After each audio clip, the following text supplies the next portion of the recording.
अस्सलाम वालेकुम फ्रेंड्स, मैं हूं आपका होस्ट आज़ाद खान और आप देख रहे हैं बोल पंजाब। दोस्तों, आज 2 महीने पहले 14 अगस्त को मीनार पाकिस्तान पर आयशा अकरम टिकटॉकर नामी लड़की से एक इंतहाई अफसोसनाक वाक़या पेश आता है, जिसमें कुछ उबाश लड़कों ने नाजेबा हरकत की, उसके कपड़े फाड़ दिए गए और बहुत ज़्यादा बदतमीज़ी की गई आयशा अकरम के साथ।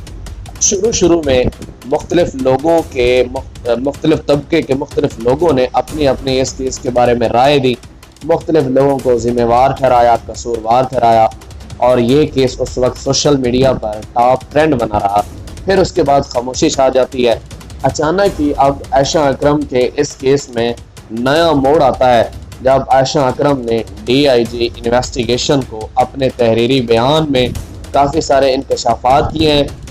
आयशा अकरम का कहना है कि ग्रेटर इकबाल पार्क जाने का प्लान उसके साथी रैम्बो ने बनाया था और जिन लड़कों ने उसके साथ बदतमीज़ी करने की शुरुआत की थी वो रैम्बो के गैंग का हिस्सा थे। फिर उनके देखा देखी लोगों का रश लगता गया और उनको कंट्रोल करना मुश्किल हो गया। मजीद आयशा अकरम ने अपने बयान में कहा है कि रैम्बो ने उसके साथियों के साथ मिलकर मेरी नाजेबा वीडियोस बना रखी हैं और रैम्बो इन वीडियोस के ज़रिए मुझे ब्लैकमेल करता है। ब्लैकमेल करके आयशा अकरम का कहना है कि अब तक वो 10 लाख रैम्बो को दे चुकी हैं और उनको अपनी आधी तनख्वाह रैम्बो को देनी पड़ती है।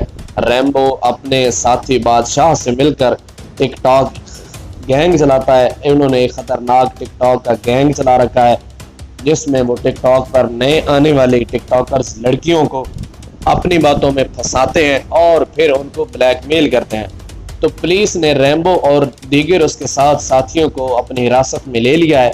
तो जनाब, अब देखना ये है कि रैम्बो इस बयान पर क्या रद्द अमल देता है और पुलिस उसके साथ और उसके दीगर साथियों के साथ क्या कानूनी कार्रवाई करती है।